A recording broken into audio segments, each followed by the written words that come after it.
me like 5 seconds. I'm gonna intro while you're. All right, we got it. We're fine. Yeah. What's up? What is up with it, everyone? Welcome back to another edition of Radio Melee. It is the boys this time, myself, PPMD, joined by the legendary, powerful, and energetic commentator Toph. What's going on today, man? It's going well. We got a lot to talk about. I'm actually getting ready myself. Speaking of what's going on, I'm actually getting myself to fly out to SoCal in a couple hours. I'm going to Summit tonight, and there's a lot of events coming up. There's Smash Summit 12, of course, which I think there's some worries. Is the Omicron? Did I say that correctly? Is the Omicron variant going to cancel the ability for aMSa and Leffen to compete at this tournament that was very hyped up? But the answer was no. They got into the country. Maybe they can't go home. Maybe they're here forever. Woe is us. But that's gonna be cool. Smash Summit 12, Smash World Tour coming up next weekend, as well. And then Christmas. That's an event. I think Christmas is an event. I think I'm allowed to say that. Yes. We could talk about Christmas. I don't know.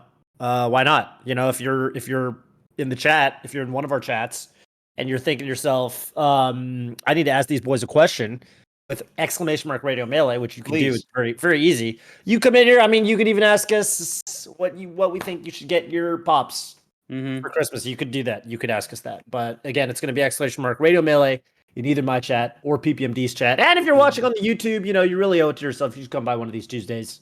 We do this every Tuesday, of course, 3 p.m. Pacific time, 6 p.m. East Coast time. On me and PP's channels, and it's a lot of fun. But what's been up with you, PP? Not a whole lot, man. I mean, I'm mostly just preparing for all this stuff. It feels like there's a lot happening in the community right now. I mean, between the Panda Controller, all these events, Ludwig switching platforms, which is, a sign for us because we're trying to do more content creation too, but also announcing a big Smash tournament next year. There's a circuit. There are all kinds of things that we haven't discussed, and again, Summit is coming up, and that's why we struggled to get a guest for today. Toph was asking so many people, and they either couldn't get back to him or something else was going on. So we are riding solo today, but we have a lot of great things to talk about, and honestly, I'm here for that. I think this is going to be a good one, man. Yeah, really. I think this is an exciting time in Melee. It finally feels like the end of the North America is sequestered off from the rest of the world. It's funny because I talked about it with Zane at Summit 11, and it really felt like we were there, and this was in a period where the mask mandate had just kind of come off because we were vaccinations. Everyone was getting vaccinated, and we were all vaccinated, and we didn't know anything about these variant strains and stuff like that, right? For COVID. And we were hanging out at it. It really felt like the pandemic was coming to an end. It was like, okay, international competition is back on the menu. And then we were wrong. And we got several more months, at least, of, kind of more lockdowns, right? More kind of regulations that prevented, for example, Leffen from coming to the US, or prevented aMSa from going to the US, or prevented, really, the biggest events from not having caps, capacities or what have you. But finally, it feels like, at least with the advent of people like not even Leffen, but just Pipsqueak as well, it finally feels like we have a path back to no holds barred international competition the way we used to have. And, also stuff like, for example, some of these top players announcing their plans for like Genesis and stuff like that. I know that Zane has been, Zane's been somebody because of his familial circumstances. He's been somebody that I think has been pretty hesitant. Yeah. Taking the safe side on traveling to stuff that aren't invitationals, but it looks like everyone has, and Panda Global PG Stats announced that Genesis is going to be the first tournament in the 2022 ranking period. So there's kind of a, there's a punctuation mark now. There's a we know now kind of what the timeline is going to be for competition to ramp back up, and I think for a lot of people that's pretty dope. Right. Also, Zane got a house. So his Zane got a house. his Yes. circumstances have changed. Also, Zane shout got out a to everyone that house. subbed to him. Did he do a house sub? No, but I'm just saying that probably helped. makes me feel a little more concerned, safe. So yeah. Oh, yeah. You know. Well, houses are expensive. That's And true. if you're That's not true. subbing to him, probably He can't buy goes a on the house. street. He goes on the street. So Goes on please. the street. That's right. That's right. I'd like to also announce, with that being said, that I'm also actually buying a condo. Oh, let's go. This is I big signed on news. that. I know this is the first time I've really announced it, but Hey. probably around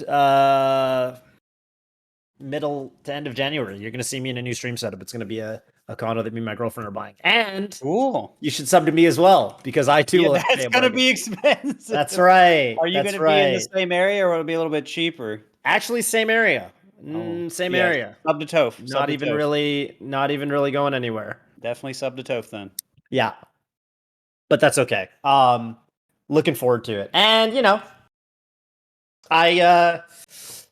I'm really excited for what 2022 holds. I think a lot of for NorCal too. Speaking of the same area, NorCal, there's some locals coming back in a major way.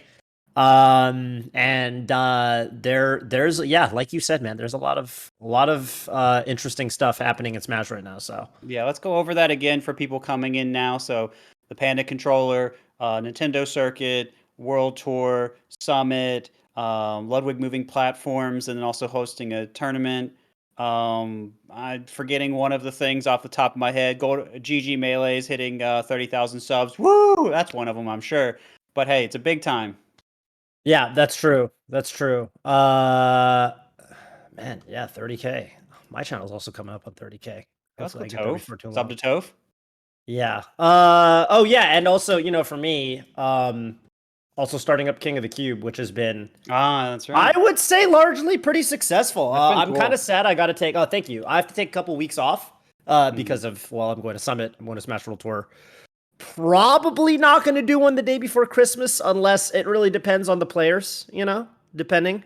But I think for 2022, I want to kind of elevate that and iterate on that because I think it's got I don't know, it's got some potential. I've already seen a lot of people do that say at events, right? That's right, cool. right. And that's why I said probably. I actually did. Okay. I have small hopes of being able to do like a IRL King of the Cube, but we'll see. We'll see. I'm talking to the people in charge about it. Good luck. Good luck. See what happens.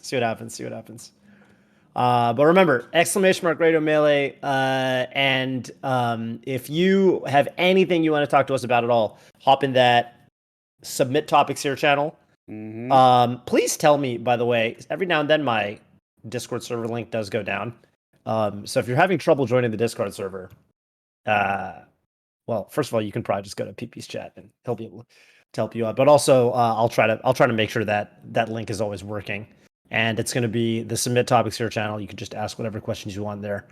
I do believe we can get started talking to our callers. So community voice. Oh, that's right. Oh my God, community voice. Holy smokes, I almost forgot. Thank you.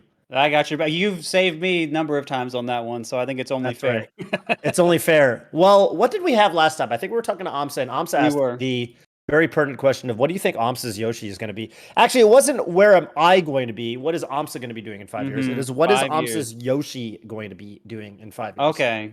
This is like a job interview question. Right, except in reverse.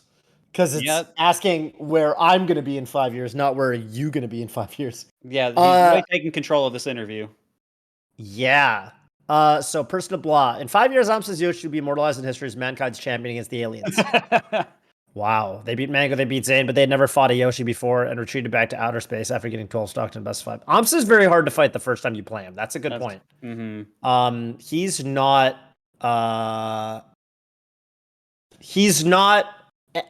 like anything. He's not like anything you've ever fought. If you've, especially if you don't play a character that like kind of wins the matchup easily.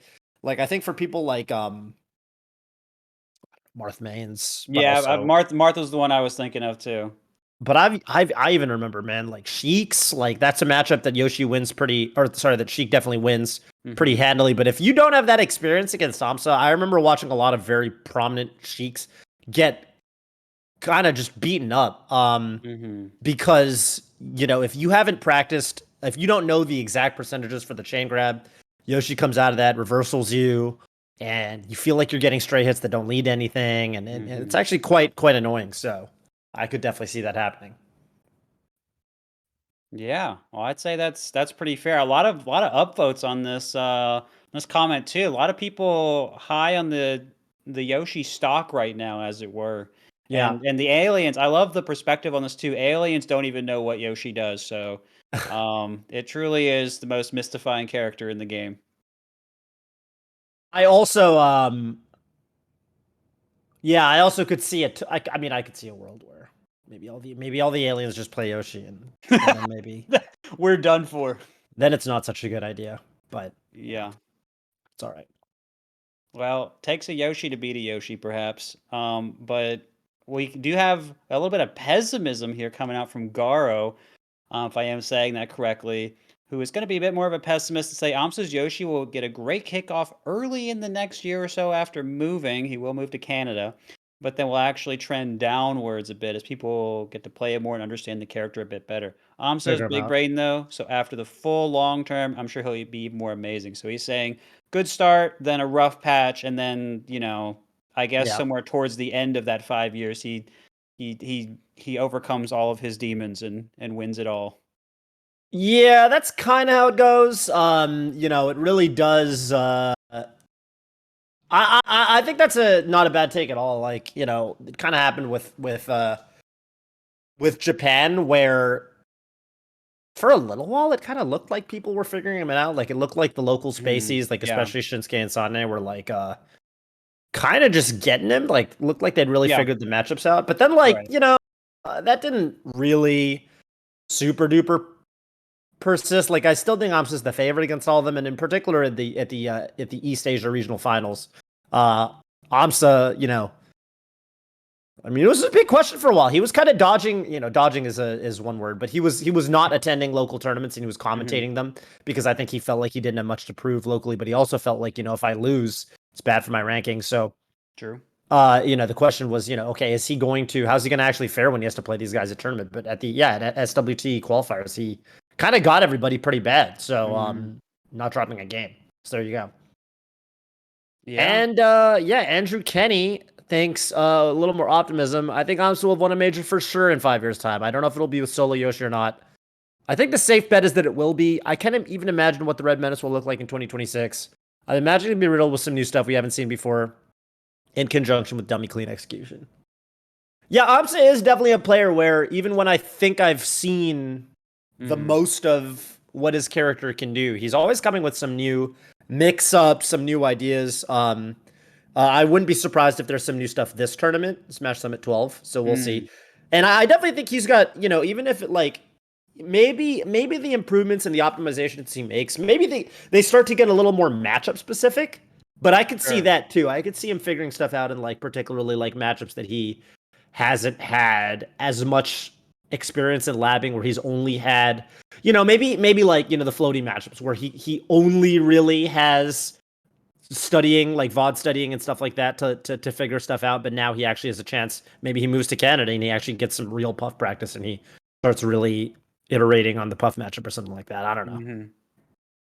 Yeah, I mean, even the most pessimistic person thinks aMSa will turn it around and have a great finish by the end of 5 years. So it seems like, regardless of your take, it does seem like everyone sort of expects a major win, a really big performance, aMSa to go the distance at some point. And Yeah. that's pretty good. And I think um, all the game fives with so many good players and being able to have already beaten some of them, I think is already a really good sign for him. So it makes sense why they have that. Just needs to go in his favor. Just needs to go Mm-hmm. the last mile or however you want to say it. So Right. pretty good. Well, I think it's about we're about ready to bring on our first caller for the day. Some people with interesting questions. Let's talk to, looks like we got Good Day Cows. Good day, Good Day cows. Cows. Good Day Cows. Where are you calling in from and what's your question? Oh, sorry. I'm calling in from Pittsburgh, and I Love wonder. Pittsburgh. Thank you, thank you. Love the locals. Uh, I wondered for both of you Hmm. with new Panda controller being a real thing announced and the huge support for it, I wondered if you thought it would not only help people improve more with things like Uncle Punch and Slippy, and I wondered with that effect if we would see even more upsets in Melee, because that's something I've always really liked to see as a game that's been out for 20 years now. Interesting. I think the answer is yes, but not in the way you're thinking. And what I mean by that is, so I don't think your controller matters much at low level. Like when you're just picking the game up, I don't think it matters that much. Because like there's so much that you can improve on, and your execution typically, if you haven't been playing very long, is just not good enough to where your controller is the problem. Like if you've been playing less than a couple months or whatever, like there's so many ways you're going to improve on your gameplay. There's so many things that you have yet to learn about matchups. There's so many techniques that you have yet to really hit a really good success rate on, that like your controller isn't going to matter that much. But I do think from like mid-high level and up, I think it'll help a lot, because I know a lot of like I always forget about this, but I know a lot of people who are like breaking into like their local PR like that level. And I remember this happened to me a lot back in the day. Was like, yeah, you'd have like you wouldn't know where to go to get like a good controller, right? And we know that in Melee, obviously, you got people with, yeah, you can pick up a box, you can pick up a frame one or something like that. But barring that, like, I know a lot of people that don't really know where to go to, or they can't afford, like a top end controller. And there's definitely this thing that happens for some people, like myself included. I've struggled with this in the past, where like you feel like you're making good improvement, and then because of the nature of like how potentiometers degrade or whatever, your controller suddenly isn't working the way you want it to anymore, and then you kind of had a rough patch where it feels like you got to get a new controller and kind of almost like relearn certain things. And I could see more upsets happening in the sense that for the top players that have easy access to good controllers versus everybody else who doesn't. People are gonna have to worry about that aspect of it anymore. But I don't think that's gonna kick in until like already a pretty high level. Like, I don't think that like you're gonna see. I think that practice trumps all. Like Uncle Punch and 20xx and all that. Like, that's what you really need as a beginner. But I could see the Panda controller helping mid-high level players be a lot more consistent, and just trust their execution more. And that is the kind of thing that I think will lead to potentially more upsets at up. Maybe like the top 96, top 64 kind of area bracket, potentially. Okay, yeah. I don't know. I don't have a whole lot to add. I think Toph covered that really well. Thanks. You're welcome. But I guess if I had to say anything else about improving, the ability for you to open it up really easily and just tweak some things is awesome. And I am someone that never wanted to open controllers, but the thing just snaps off, man, even for me. So that's Really? a great deal. So I love that a lot. That's probably one of my favorite things about it is I can get into it and tweak things really fast, and it's more accessible in that way. And so I absolutely love that. And I think that is going to make things easier for people, and it's also going to reduce the hunt time, like Toph said, and it's also going to make it easier for you to just make the adjustments faster, so you can get back to practicing, so you can improve a little bit faster or maintain your skill a little bit more, so you can go a little bit farther and make the upsets happen a little bit more. But I don't know necessarily how massive of an issue that is at certain levels. Like Toph is saying, at a high level, yeah, you have access to all these modders, and people have good controllers already, and there are boxes out there and stuff like that. But this will add on to it, and I think the effects, like it's going to come out. Their timeline is end of next year, and so we'll probably start seeing ripple effects from that, anywhere from 6 months, a year-ish to a few years down, because there's always a ripple effect. There's always a wait time in Melee before anything happens, right? You didn't see Doc kids getting good at Melee for a few years, right? So the Panda controller effects might not be seen for a little bit, but I do think you'll see some of it. It might just take a little while. Yeah, I think ripple effects is a good way of thinking about it. I think it's gonna have some effects that we can't yet predict. Whether that comes in the form of more upsets, or it could also come in the form of less upsets. That's true. In the sense of like, people who are just, upsets that currently happen because someone spilled beer on their controller or whatever. Right. Uh, Can go both well, ways. okay, obviously, if you still spill beer on your Panda Controller, that still probably ruins it. But I mean, we see those types of upsets today. Upsets where people get, people lose because they didn't feel like they could trust their execution on their controller. And, maybe we see less of that. I don't know. But I do think that it's going to elevate overall the level of play. And I mean, I'm just excited about how much more accessible it looks than Yes. anything we've had before with the cost. $90 is just a way better deal than you're going to get for a top of the line GameCube controller today. So the Pro Shell, they were saying, also seems to help with hand strain too. So that's great as well for a lot of people. Definitely. Yeah, a lot of good things to be excited about for it. I don't think I have too much else to say about it in that regard. It seems like it's going to be as long as they deliver on everything they say. I mean, maybe they can make a stretch goal for beer resistance. I think that'd be pretty good. They're wondering what to do. I got the Kickstarter update. They could put that in maybe. Yeah, that's Outside right. of that, they got a pretty good thing going there, I think. Definitely. Yeah, well, thanks for the question, Gooddaycows. Appreciate that. Hope you have a good day. You have any shout outs you want to do while you're here? Yeah, I like to shout out you guys and Golden Guardians, of course. Love listening every episode. And I want to shout out all the people who have good Slippy matches, playing with someone, really good practice for an hour and just not giving up, coming back, having good fights. Always a good feeling. Definitely.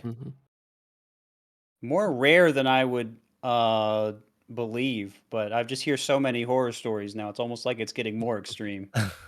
Yeah, but it is yeah. I mean, I always feel like if someone's giving you a rough time or if people are quitting out on you and stuff, you just gotta soldier through it and find the right one. That's right. Find the right one. Or just hit up some of your friends, I don't know. HBox showed us how to do that recently. Ooh, yeah. Yeah, that's right. HBox showing us a lot of things. That's true. Good day, Cows. Thank you so much for calling in. Hope you have a good rest of your day. Appreciate it. Have a good one. Thank you. Take care. Oh, we got to get HBox on one day. Yeah. BigBodyBigBands. What a name. Welcome to the program. How's it going? And where are you calling in from? You are muted, gamer. Hey, sorry, it wouldn't let me unmute. Oh, yeah. Discord's finicky with that sometimes. What's up, man? Yeah, no worries. I'm doing good. I'm calling in from Jersey. Cool. What's your question for us today? Yeah, sure. So my question is that what do you guys think are some of the most influential combo videos from your era? Ooh. And do you think that people are exposed to them in the same way that they used to be? Because I know that my introduction to the competitive scene was through a combo video, so I'm just not sure if it's the same way. When did you start? What year? Well, I was first exposed in 2013 when PM actually the 3.0 trailer for PM came out. And was that a combo video or? No, but in the related videos was a Mewtwo combo video, and that was my introduction. Oh, wow. Interesting. Yeah, dude, we got this question, or not this question, but we got a sort of a similar question. I remember one week where we were talking about how much of a place do combo videos still have in kind of the cultural We've talked about them a lot. A little bit, yeah. The big ones when I was coming up for sure were Shine Blind, Happy Feet. Well, okay, so obviously the answer is going to be different based on what character you play. For me, Shine Blind and Happy Feet were those were the Fox and respective Fox and Falco, I would say, combo videos that were, really, really a really big deal. I'm sure Not All Kings Wear Tiaras for Marth mains was a huge deal. Absolutely. And I feel like if one character, if there's one character for whom I think combo videos have kind of withstood the test of time, I feel like it's Captain Falcon. There have been a lot of really good Captain Falcon combo videos over the years. Silence, I Killed Mufasa. And I would say that the 5 I just named are probably 5 of the most influential combo videos. Yeah. There was also esports times 1.5 or esports times 2 or whatever from Mango and Alex 19 and Lucky, and those were really good as well. Although if I'm strictly talking about when I got into the game, those would have come a little bit later, but they were very sick. And Enrique Noobs, which then kind of blew everything else out of the water at the time. Yeah, I EP, mean, did you have much of a relationship with combo videos when you were, were you like I particularly watched inspired them by a that sort of lot. thing? Oh You yeah. did, right? Yeah. Oh yeah. It wasn't the first thing I saw, but man, for so many years, I think it was all the way through the Brawl era. I would, if I just, even if I was just a little mellow on Melee, I would just turn on like a lot of the ones you're talking about or some of the other ones, and I would just be like, yeah, this is awesome. I would always reignite my love and passion for Melee, and I would be like, why would I ever doubt? Like, oh, look how cool all this stuff is, and man, I loved it so much. That was a really special time having combo videos have such a place in the community, such a centerpiece. So things really have, obviously changed some in that regard. We've talked about that a number of times, and maybe bringing them back is still possible, but finding a way to do it or getting editors to do it is just tough for most people. I don't really know. I know, but some people, it's also easier with Slippy, so it's kind of a weird. It's easier and harder, I guess, in a certain. I almost feel like the standard went. It's like I feel like the standard went up. In terms of, I feel like what people consider to be an acceptable clip or combo clip has gotten a lot more. The bar has moved up for sure. And then also the method of distribution. I've realized, because if you get a sick combo these days, you usually just put it on Twitter and you farm likes and you get like 5,000 likes, which is like pretty good. Maybe it's just that the method of distribution has changed, and now we release them. Now the combos get released more as bite size. Well, one combo at a time, so to speak. Then I'll see 2 or 3 minutes. Stringing it all together. Sometimes there's 2 to 3 minute ones, But no one ever sits on their clips long enough. I think that's the problem. If anything, no one ever sits on their clips long enough to put a whole combo video together. Usually, you're just like, I gotta get this out of the way. I gotta show people what I just did. Yeah, I feel like that's why. There's a lot of threads to follow with that. I kind of want to, but just to bring a little light to some other combo videos that I really enjoyed. There was Perfect Dark, which was a lot of fun. There was, I forget the name of Ken's combo video in 2006, but I remembered enjoying watching that one. There was one, there was a champagne combos from some people in Illinois that I really enjoyed. And there was one that came out right before Brawl released. And I remembered really enjoying that one a lot. It looks terrible on YouTube now because they changed everything for the old quality, or for the old videos, changed all the quality settings. It was man, I always forget the name when I need to remember it, and then I remember what character. It was a bunch of characters. So it was the style of combo video where it was a bunch of high profile combos from high profile matches. And they don't really do them that way now. A lot of combo videos now often have like pop-offs and stuff in them, which I, personally just find strange because I grew up on the other style more. I've talked about this on my stream a few times, but yeah, I always really liked that kind where it just, you don't really know what's going to come next, and it's just all these different styles and feelings and everything kind of coming together and working with this music. And I always thought that was really fun and a great way to highlight Melee. So I wish I could remember the name, but there was, in a different sense, there was a one called The Game Is Not Over, and that came out right after Brawl did. And then they did another one a few years after that, and then they did one for the 20th anniversary recently. So they've continued doing that for quite a while now. So that was kind of fun to see too. But yeah, there's a lot of good ones out there, and I forgot the other half of the question, but there are some real good ones that have been made. Do you have any favorites? BigBodyBigBands. I mean, I feel like the ones that I see more lately are actually like low tier ones, like someone making a sick Kirby combo video or whatever, but they're like very low key on Reddit or whatever. And the one that I like introduced me to the scene, I actually like haven't been able to find in years past. Oh. Like it was like a Mewtwo combo video, and it was, I think it was Mewtwo King's Mewtwo. Really? Because like when, yeah, and Wow. I don't know if it was like someone else or what, but yeah. But I haven't been able to find it. Interesting. I know Mewtwo Taj. King's Mewtwo. I know Taj of Taj the had Shadow Mew- Claw series, Yeah, yeah. Shadow Claw. You're sure you're not thinking of Shadow Claw? I absolutely could be, but I remember thinking for like, you know, however long when I first got introduced to the like competitive scene that Mewtwo King wasn't Mewtwo main and that he Uh-huh. had like a Marth secondary that he just played all the time or whatever. Yeah. He was holding back But for sure. yeah, exactly. But I, you know, it absolutely could have been Shadowclaw. I'm not really sure, but yeah. Yeah, Not much to say about that. I don't remember haven't. it. You don't play Mewtwo, do you, by any chance? Me? No. No, he doesn't. Well, I know don't you don't, but interesting. Yeah, I mean, if I think of anything, if I think of one of those, I'll let you know. But I haven't seen a good Mewtwo combo video in a long time. I actually Funny did 'cause- on Reddit like a little while ago, but Really, it's funny yeah. because Taj actually was a. I mean, he was always sort of a Marth main, but he kind of was a Mewtwo main with the Marth secondary. And it's easy to mix up because they both played Black Marth, you know.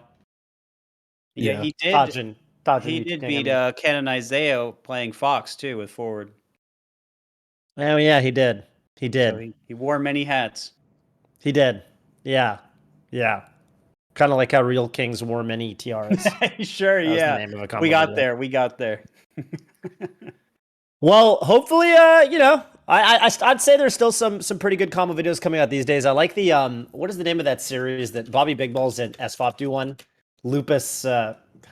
It's like birds and wolves or whatever. Lupus. You know what I'm talking about? Nope. Hang on, let me find it. Let me find it. I'm just gonna. I don't want to say the name of Vulpes Aves. They put out these like Fox Falco combo videos. I think Vulpes Aves literally means foxes and birds. But they've done a couple of these kind of Fox Falco combo videos, and you know they're both very flashy players. So those are fun, and I appreciate that there's still some players that are still trying to do, you know, more produced combo videos. I would say than just because I'm the worst about it. If I ever do anything cool, I'll just post it on Twitter. You know, I'll just farm those interactions. I mean, whatever. It's easy content, easy Twitter content, but It's cool that some people are still carrying that mantle, and it's I mean we could definitely promote. I don't know. I feel like there's a way to do it. Every now and then you got these like combo video contests and stuff like that, and those are really dope. They had one like a year or so ago that I remember there was one for I think BTS or LECS or one of those tournaments did it, where they had like I remember Spark made a combo video that was actually really cool, and a couple other people. 5 Days of Melee had some combo. What do they call them? Like combo contests, and then Acidics won that one. So those are pretty tight, and I hope that we always kind of keep that aspect of melee culture alive because it's very unique, and you know you don't always have an incentive in tournament to go for the coolest or most interesting combo. Sometimes you need to do the thing that is guaranteed to kill. But I like that there are people that are pushing this other side of the game, I guess, so to speak. So yeah, want to honor those people. For sure. Well said. Hopefully we can have more of that. But I think for now we've probably covered as much combo video stuff as we can for today. So Big Body, Big Bands, thank you so much for calling in. And do you have any shout outs for us on your way out today? Yeah, of course, anytime. I think the only shout out I want to do is like a self plug. I just recently I make music and I put out a remix of Warning Siren, which is the track from Melee for the Escape Shaft. Oh. And so so you can check that out on YouTube. If you search Peer Pressure Club, that's my YouTube channel, and you can listen to it. Cool deal. You guys can go check that out. All right. Well, thanks for calling in and have a good rest of your day. You too. Peace out, BigBodyBigBands. That guy is awesome. He helped me get a I had questions about buying an amp one time, and he helped me out with that, which was pretty cool of him. Oh, nice. Yeah, I got a nice amp for my audio setup. Couldn't have done it without him. The bands making it happen. The CarVac. bands. CarVac. Hello. Hello, CarVac. I am also from New Jersey. Ooh. Oh man, New Jersey coming in hot today. And I have a question. How big is your understanding is the Melee playing community? Because the Panda Controller Kickstarter gives us some insight into it, because there's over 10,000 people buying this controller, which is obviously kind of tightly targeted. And I honestly don't know if that's less or more than I expected. And what are your thoughts on this? Oh, you mean how many people actually play Melee? Like competitively? Oh yeah. Yeah, I it's guess probably that's an interesting question. right. Yeah, you Because- have to imagine that like most Melee players are really interested in the Panda Controller, and then like some Ultimate players are, right? Yeah, so that's interesting too, right? Because we always talk about how many more spectators there are in Melee and how it's different from the FGC, where FGC a lot of people are considered players and they want to take down all the big shots, but in Melee there are more spectators and we focus a little more on narrative. There's still a lot of players, but those are commonly cited differences. And so, I think maybe we've gone a little far and think that almost the playing pool is small, but I think if you're ever trying to get a match on Slippy, at least in most places, it doesn't feel like the playing pool is that small. You're getting matches really fast any time of day. So I don't know. Well, certainly not everyone. Think about when this Kickstarter came out, right? This is around the holidays when most people are spending for gifts, and in fact, in the AMA, there were a few questions saying, hey, can I still pre-order this after the Kickstarter's over? I spent everything on my holiday plans. Or they were like, can I, pre-order this sort of later? I just don't have the funds right now, right? For whatever reason, whether you're a student or whatever. And so I think if anything, we need to assume that this is certainly more than 10,000 people that play. And of course, it doesn't mean that everyone that bought one is going to go to a bunch of tournaments. It might mean that people are just going to play maybe more casually on Slippy or just with their friends or whatever. And however you define the community, you have to make distinctions about that, which is important. But yeah, I mean, I don't know. I mean, we're getting over 100,000 views for something like Genesis. We can get 40 or 50,000 for Summit. I don't think it's unreasonable to say, and of course not everyone that's watching is playing, but also, people are leaving and coming in all the time in order to keep those numbers where they are too. That's part of the nature of Twitch. So I don't know. I don't really know if I think there's a hard and fast number, because I mean, people's interest is going to change a lot too. It's just kind of like people's interest in a given stream is going to change. I don't know. I mean, a fun number, 50,000. Maybe on a good day we go 75 or a little higher. Again, it's not something I've ever really thought about. I just kind of felt like we have enough. We could probably find a way to market and get more, but we have enough. That's all I've really thought about it. Yeah, it's interesting. I think about this all the time. Whenever I log into, I play unranked pretty often, and I run into a lot of new people on there. Like, I feel like I run into some of the time I'm like, oh, it's this person. I've run into this person before, but like on any given day that I go and I play unranked, it's like, I mean, I feel like the pool of players must be massive, because I mean, I know that in a lot of other games, like, you kind of start running into the same people at the higher elos or whatever over and over and over. But yeah, I always feel like there's a ton of people I've never encountered before. Well, I think that's partly because the MMR spread is really wide and unranked, right? That's fair. Yeah, you can. But you're still seeing a lot of new people. You're still seeing a lot of new people, which is still see a lot of new people. Yeah, and I mean the Panda Controller. Yeah, that's an interesting question. 10,000 backers. Yeah, I mean, I would estimate at least a couple thousand people like playing. So it's like at least a couple thousand people playing seriously enough to want to get the Panda Controller. And I mean, I should really, it's funny. I should actually ask some of I would be surprised if a lot of my Melee players. Okay, I mean, here's a random experiment here. Did you back PP? Did you back that Kickstarter? Which is essentially pre-ordering a Panda Controller? Did you pre-order a Panda Controller? You did. Yes, sir. So I wonder, like, if I asked a bunch of my friends, and maybe I'll do this at Summit, because I would not be surprised if actually, like, so probably Scar hasn't because he's living under a rock. I wouldn't be surprised if like several of the people there who are less controller sensitive, like somebody like Vish. I know Vish doesn't really care that much about his controller. Like I wouldn't be surprised if he hasn't pre-ordered one.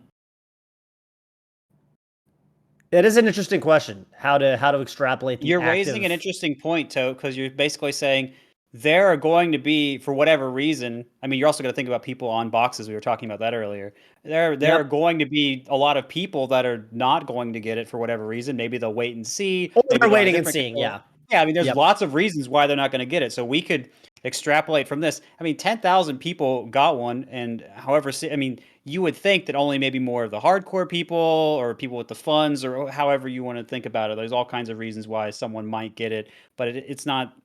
You know, there are some people that say it's too much and everything. So there's only going to be a certain segment of the community, however large that is. It's not going to be everyone that's going to get this, right? So, I mean, we could be, Right. you know, if we want to talk about, you know, statistics and all that stuff, it would be, maybe we could even go to 100,000. I don't know. I don't have any way to gather data on that. I don't think we've ever done a Melee census. That'd be fun.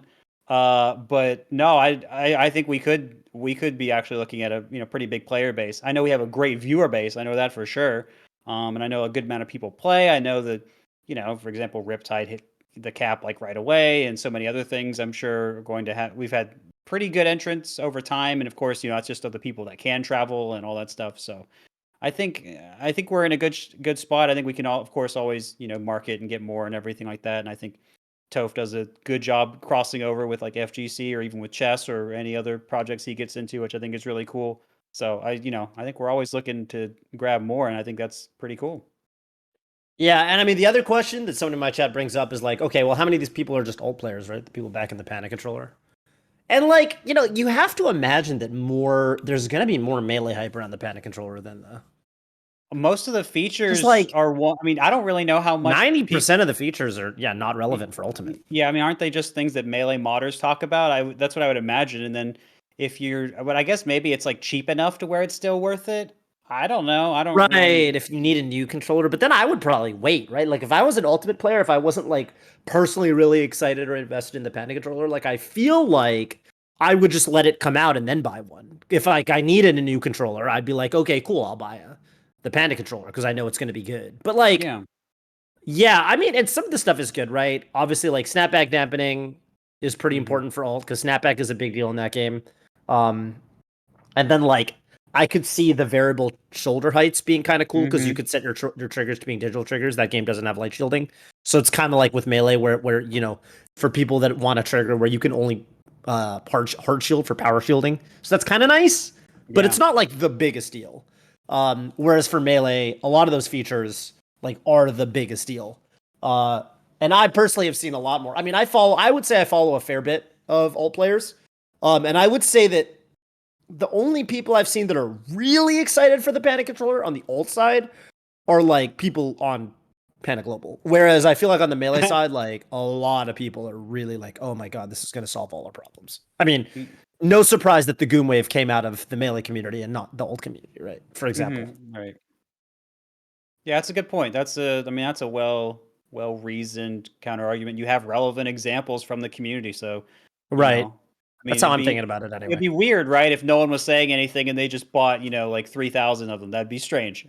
But yeah, I guess there is that chance, right? We don't know for sure, but listen, and I'm sure the numbers of purchases is going to go up. I mean, think about how late Smashers are to register for tournaments. There's no reason to expect that all the people who want to get a Panda Controller have already backed the Kickstarter. Yeah, when there's one day left, we get another $100,000 on that for sure.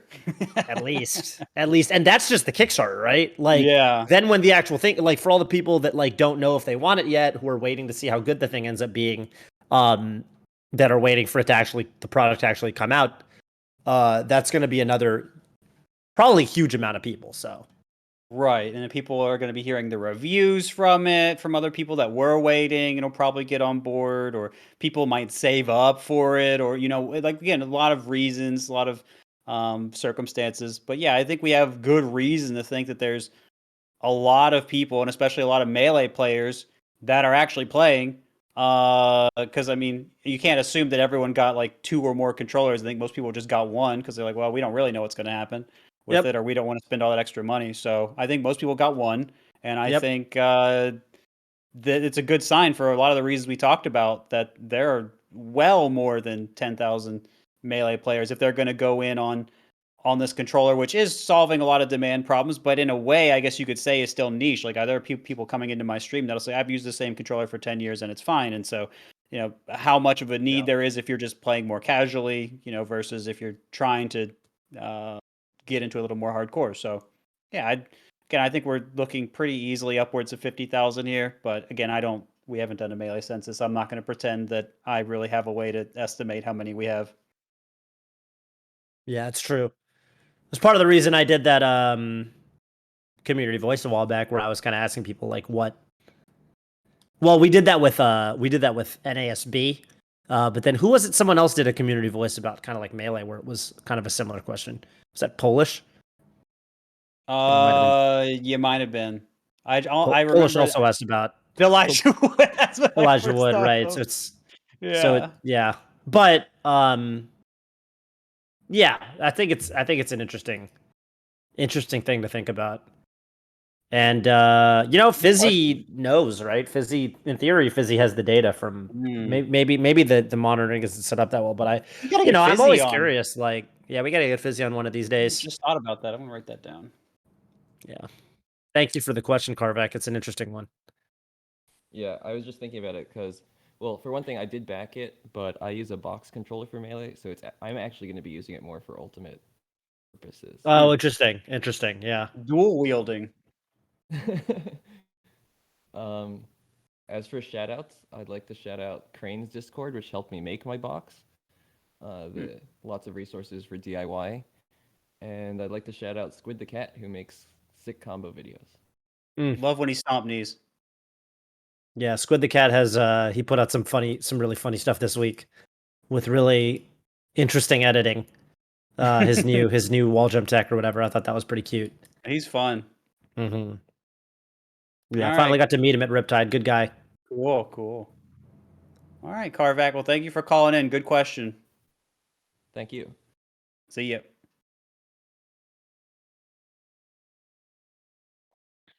We've got. Oh no. What's this? This is Chunk. Tell me about that. Well, let's find out what the question is first. Hey, All Chunk. right. What's where up, you calling Chunk? in from? I'm calling in from Orlando, Central Florida. Oh, look at that. I'm flying there in 2 weeks. Hopefully I'll meet you at Smash World Tour, and that segues into my question. With Smash World Tour and Summit 12 around the corner, what storylines are you most excited for in the next coming weeks? Also, who do you think will have a breakout performance over those two tournaments? Oh my. Over the next 2 weeks. Well, I think the storyline that I'm the most excited about, just off the bat, is definitely how Leffen's going to do. Yeah, I think Leffen. that's pretty, because he's the one that's like, this guy's in contention to win the tournament. Mm-hmm. Is he going to win the tournament? That would be a big deal, right? So there's that one. But beyond that, let me think.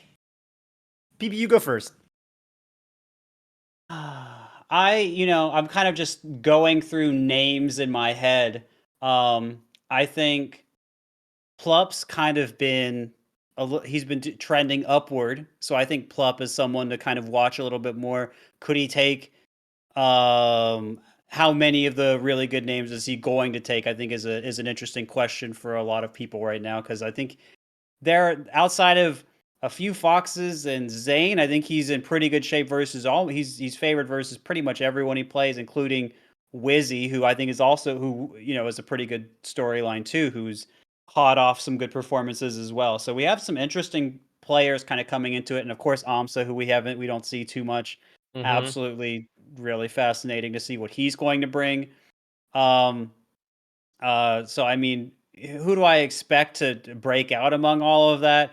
I mean, it would be most fun for aMSa to do it, right? Because him going to, even if he goes like, even if he loses in grand finals or something, right? Like, that's still really good. That's much farther than he's gone. I think everyone would really enjoy that. Yeah, so that'd be a lot of fun. And I think that'd be cool. I don't follow what aMSa is working on, or If he's playing someone and broadcasting that, I don't know a lot about that, but that would be something that I think would be really fun to watch.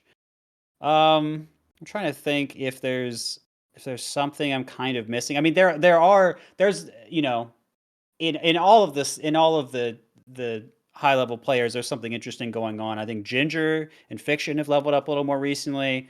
I'm personally interested to see what Kadoran does. There's a lot of people and Polish too. I think Polish is going to be going to World Tour as well. So I mean, Polish doesn't go to a lot of stuff, so it's also very interesting. So there's a lot of people in that kind of grouping that also could take sets off some really big names, or what happens with that. They're also really interesting stuff. So I think there are a lot of really fascinating storylines that are honestly kind of trying to emerge in various places right now. And I think honestly, the second group I mentioned is probably a little more interesting right now. But I think especially if someone like aMSa really pops off, I think that's going to be more hype for pretty much anyone than anything else.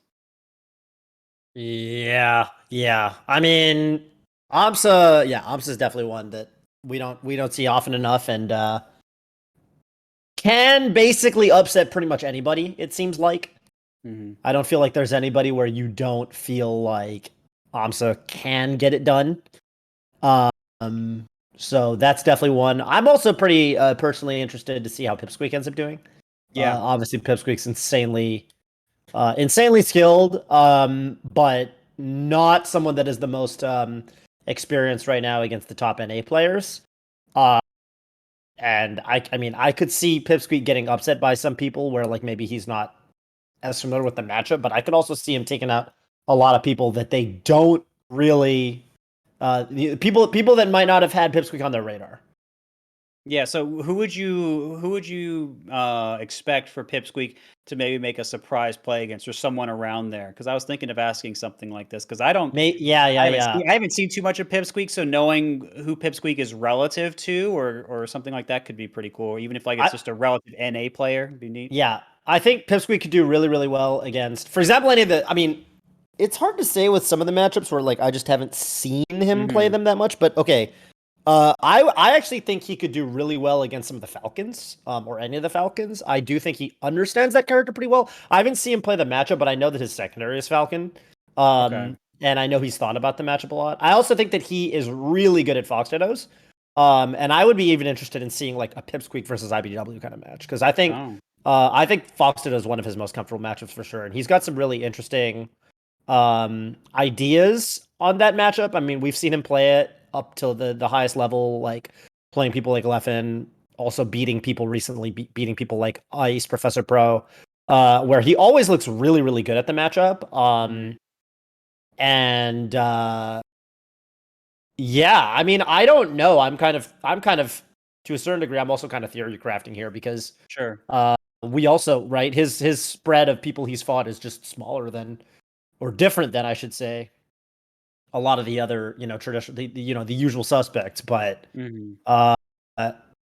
I think that's part of what makes it interesting. I think Pryson was a player that came out, Smash at 9, and surprised a lot of people. Yes. And I think if anything, the way Pipsqueak's been grinding, the way Pipsqueak, was taking sets off Frame 1 Leffen when Leffen was playing on the Frame 1, like, I think Pipsqueak might show even more promise than somebody like Pryson. I'm kind of curious to see how that's going to go. Yeah, and even go ahead. Oh, well, you finish this thought first, because I was gonna segue into something else. Oh yeah, I was just gonna say, I mean, if Pipsqueak takes a set off even of like Moki or Lucky or something, I think that's still gonna be pretty big for him and for Europe, right? Like even if he does that, and then I don't know how else things go, but I mean, even if that happens, I think that's pretty good. I think that would surprise a lot of people, kind of regardless, just because we haven't seen him play so many players. So I think that would be really cool, and I think that's also kind of perhaps a help to him, is that people, if he gets any sort of wins that he might even be expecting to get, I think that could surprise people, and that could be good for him. So he has less concern in that regard. So I think maybe there's the wind at his back in that way too. Yeah, absolutely. Yeah. I'm really excited for the Mango and Zane kind of fight for number 1, and how Leffen fits into that picture. And if you kind of look down, also IBDW, HBox, Kadoran took a set off IBDW as well. Right. aMSa took a set off Mango last summit. It's just really interesting to see, and especially since I'll be at Smash World Tour, it's going to be exciting to see it live also. Yeah, man. It's a fun time to see tourneys live. Okay. Yeah, so if Uh, you were about to say something. There was one other person I wanted to shout out that I'm really curious in seeing how they do, which is JCam from at SWT. JCam, the Sheik player that made it in, kind of sweeping the Central America region. JCam from Panama, really really good player. Hasn't been able to show his medal, because of distance. I mean, there's certain players that he gets a Right. good connection with, but people on the West Coast, not so much. But he cleaned up. I mean, there were some pretty strong players there, like Eddie Mexico, Bimbo, players like I think Javi. JCam beat Javi. And yeah, JCam looked really, really good doing it. Like, it didn't look like anyone was quite on JCam's level that day, in spite of the fact that, the people that I think American viewers like you and me, the people we're used to seeing, they kind of got bopped. So I'm kind of interested in watching Jake. I also just really like JCam's playstyle. He looks really polished. Looks like he kind of has an answer to everything. But of course, it's going to be the best players that are going to throw a wrench in that. So excited to see how that shakes out when JCam gets a shot against some of the top players from NA. And that's going to be at Smash World Tour, not Summit 12. So. Right. Alrighty. My shout outs are Smash Nights at UCF, Central Florida Ultimate and Melee, PP for really getting me into Smash. And honestly, your community was probably the main reason why I got into all of this in the first place. Oh, thank you, John. Golden Guardians for all the really good content recently, actually. It's been holding me over for finals. Cool. And good luck on those. Thank you. And all of the amazing people I met through this community along the way, Ashley, Tape, PP, and everyone else I've met through the scene. Heck yeah. Oh yeah. Love that, man. All right. Thanks. All right. Take care, man. See you around. Take care. Have a great one. Love to hear that. That guy's such a degen. I was worried. He's from your community, I take it? He's been around for 2.5 years. But okay, let's move on. Wane, what's up? How's it going? Where are you calling in from? New York. So basically, with Franz winning Vertigo West 123 over Fiction, what are your opinions on the future of Dr. Mario? And do you think Franz will get good results over top players anytime soon? I watched him play versus S2J around the same time, and it did not go well. But it also looked like it was doable. Yeah. I mean, it would. I think he took a game. I think it was a 3-1. I watched it, I think, a couple of days ago. So I mostly remember it, but I also watched it late at night. But yeah, I think it was not. There were some matches that were not so strong for him, and I think S2J also adapted to him pretty well. So again, there's some stuff that Franz as a player can just do some things about. And so I do think it does look kind of possible. And then Fiction afterward also said I didn't really know what Dr. Mario did. So it's gonna be we're gonna have a bit of we're in the bit of the like initial Pikachu Yoshi stage with Franz here, where we're like, okay, well, how much of the character can he use to his advantage, or people are not going to know what he's going to do, and how much are people going to be able to figure out how to invalidate it or something like that? And that's kind of the question that I think we have to wrangle with here.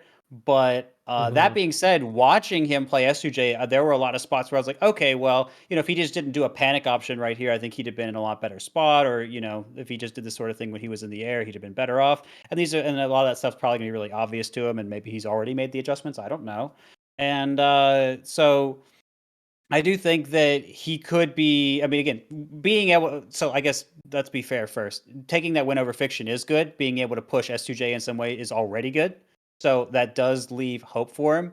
I think we also just kind of need to see how he readjusts to everything now, because it's been a while since he played. But given that, it's also a really good thing for him. So I think there's a lot going for him, but there are also concerns. I don't know what he'll be at. on how often he'll be at it and how much he's working at it. I don't know much about his circumstances, but there's a lot of promise for what he's already done, and I think a lot of people haven't prepared super well for Doc, so I think he can catch some people sleeping if nothing else, and that'd be hype. I think a lot of people really root for Franz, and that'd be fun.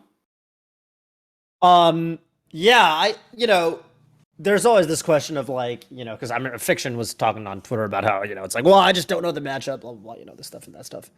And that's definitely true.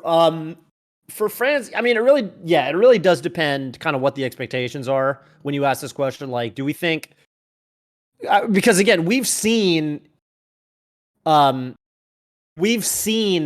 Mario at the highest echelon. We have seen Dr. Mario able to break into top 8s, but that was a long time ago, and that was, the meta was different back then, so to speak. And of course that was with Shroomed. And I mean, if that's the standard we're holding him to, I do think he's got a little bit of a ways to go. Beating somebody like Fiction is a good first step. Well, it's not like that's the first step Franz has taken, but I mean, yeah, I definitely do think there's this kind of phenomenon where,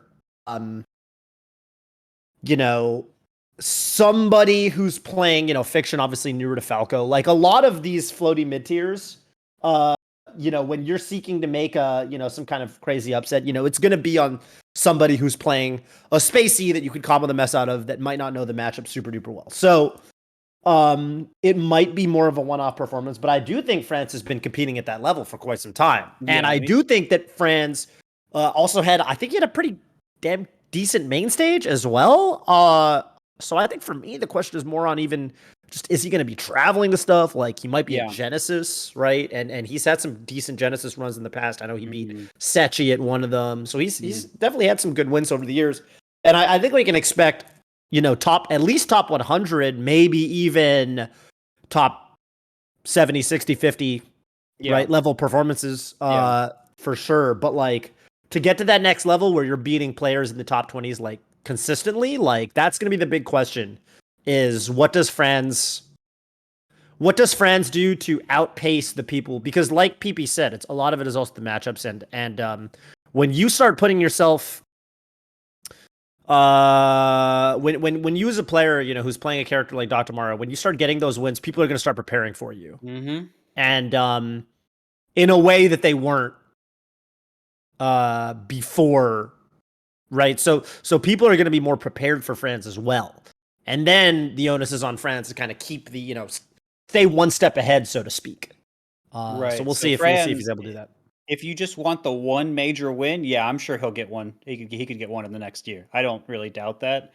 I think there can be so many circumstances. He has a really good day, and whoever he finds is not having as good of a day, or he just levels up more and he brings some new stuff and people aren't ready for it. Like there's all kinds of factors that could be involved. I think he could get a top 15-ish win. I could see that happening. I think he's got some good stuff. I think he doesn't always have it come together in the right ways, but I think he's getting better about that, or at least I imagine he will.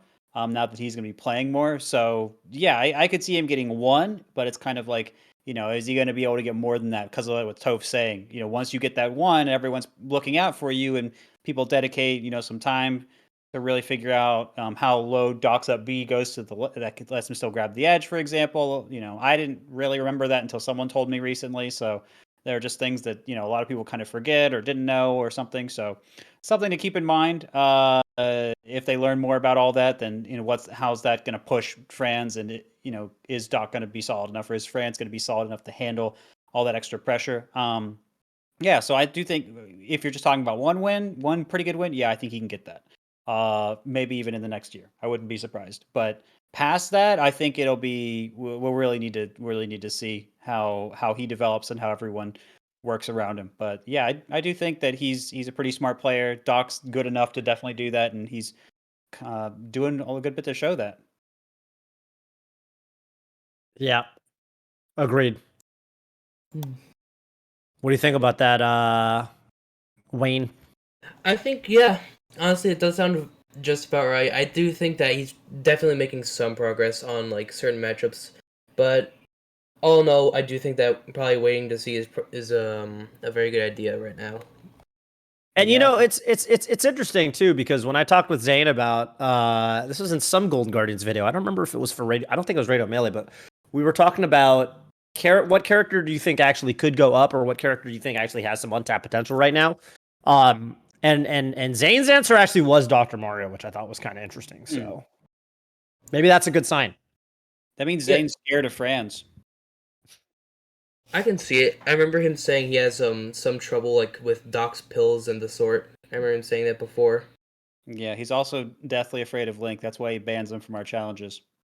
He did lab Link for a day, so he could beat Six, the German Link player. Remember that? Did he? And then he beat him really bad. But he did lab it. Okay. Yeah. So maybe he labs Dr. Mario for a day and then beats Franz really bad. I don't know what actually ends up happening, but Yeah, who could say? Who could say? yeah. Well, thank you, Wayne. Good question. Appreciate it. And you got any shout outs for us on your way out today? Well, the Melee community just for being so open and welcome to new players, and my brother for lending me this mic to use. Nice. Yeah, we love a Nice. good Lent mic. Yeah. Sometimes we got mic issues, so let me tell you, a working mic is a blessing in disguise. Very large. Indeed it is. The other one I have is from Amazon. It's for like $40. Yeah, That's stay gonna be safe okay. out there. That's right. Have a great one, Wayne. You too. See ya. See ya. If I'm not mistaken, I think that's the last question we're doing for the day. I would imagine so. Although, man, we actually ended up getting a lot of really good questions this week. So let me tell you, if you guys, if we didn't get to your question, you asked a good one, which is pretty much all of you. Do come back next week. You could even ask. Honestly, there's nothing stopping you from just asking the same question. We notice when we get people who try to ask the same question twice, and it's like, okay, maybe we didn't pick you for reasons, but also maybe we just didn't get around to you and we really did want to answer your questions. So do come back, and hopefully we'll get to talk to you again next Tuesday. Again, for everyone listening on YouTube, this is pretty much every Tuesday. Sometimes we take a week off like every month, but pretty much every Tuesday, 3 p.m. Pacific, 6 p.m. Eastern. But thanks to everybody who called in. And yeah, with that, PP, it's I'm thinking about, I think we got a lot of pertinent questions on kind of the state of Melee today, but I do think if there's one thing that's a common thread, there's a lot of exciting stuff happening this year, or this time of year, I should say. Yeah. And 2022 is going to be a doozy.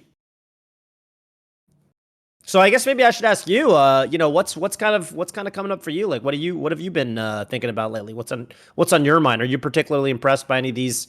I saw your video on the Panda Controller, stuff like that.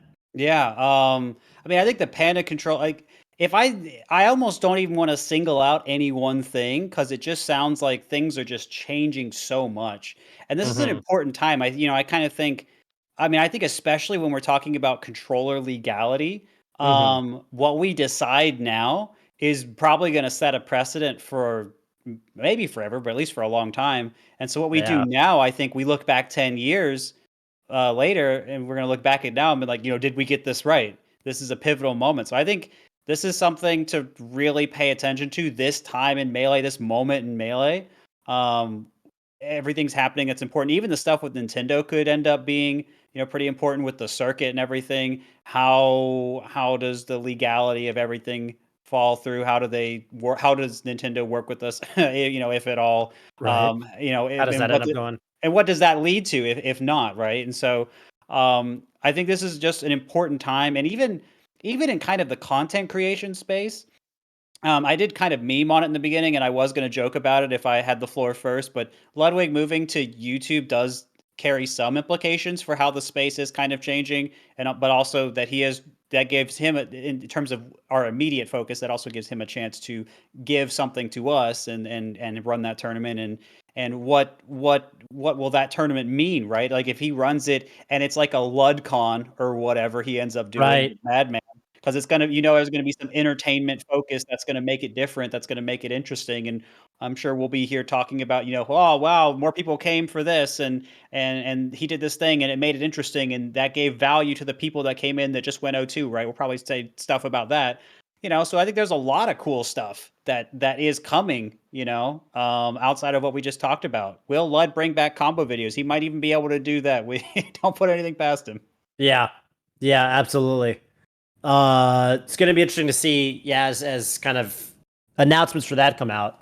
And I know Aiden, is largely probably going to be the one behind the helm for the actual logistics side of things. So, it's cool that he's been able to continue to run events, which, has always seemed like kind of his passion. And maybe bring some of those Europeans out, because he loves Europeans. He does.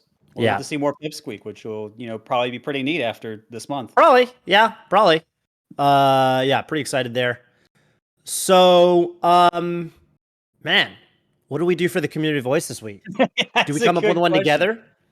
What do we ask the good people? The good people out there, we can ask them anything we want, which gives me so much, choice overload. We can ask them anything. We can ask the YouTube comments anything we want, Toph. What have you been thinking about lately? I've been thinking about, really, I think the controller has been the thing that's been on my mind the most. Yeah, me too. Okay, I got a good one. Yeah, sure.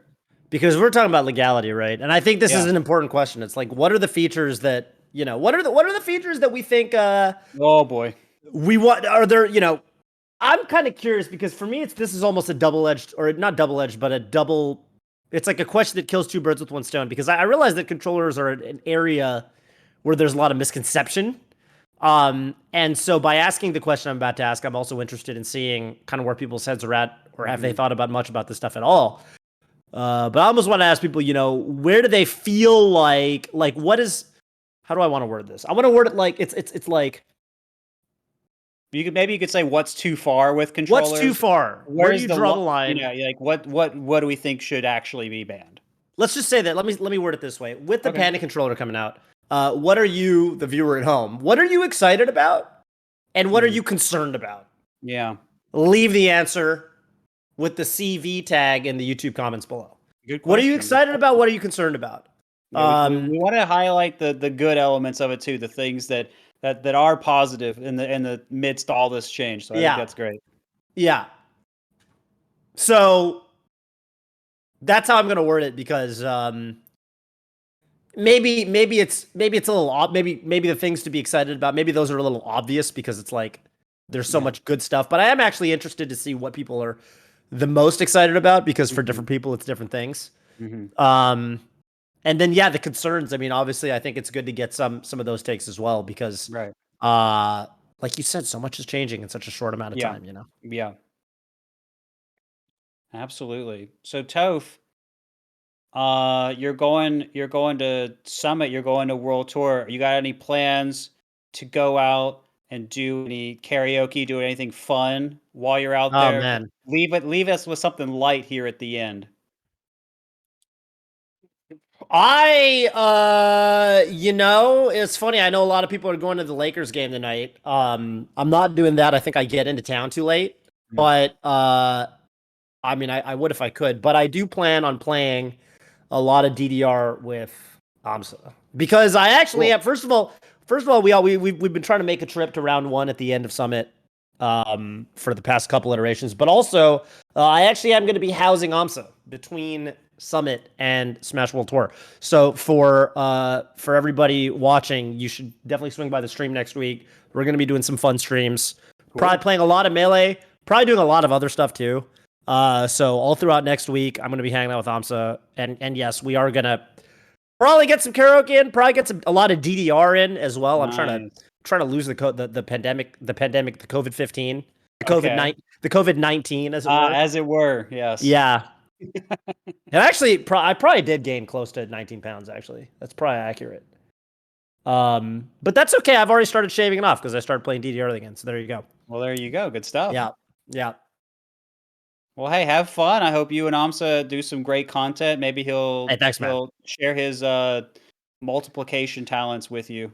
Hey, we had some good chats on stream the other night about Neutral Game. Put out a pretty good video about. It's funny, my videos that seem to do the not necessarily the best in terms of numbers, but the most people reach out to me and they're like, "Dude, good video." Or when I talk about Neutral Game, so maybe I should be talking about Neutral Game more. Yeah, I think it's something that there's not a lot in Melee about it because there's so much about It's punish. too complicated. Dude, you're telling me. Yeah, I know. You're Mr. Neutral, right? So I understand. yeah, yeah. But okay. Hey, for anyone who hasn't checked out my video with aMSa, go check that out on my channel. Check it out. People. Sub to the Toast YouTube while you're there. Hey. All right. Well, I think that just about does it for another wonderful week of Radio Melee. I will be back. Of course, we'll be back next Tuesday with assuredly another exciting guest. Talking about Summit. Talking about Summit, and yeah. For everybody else, thanks for coming by. See you next week. And this has been Radio Melee with Toph and PP. Later.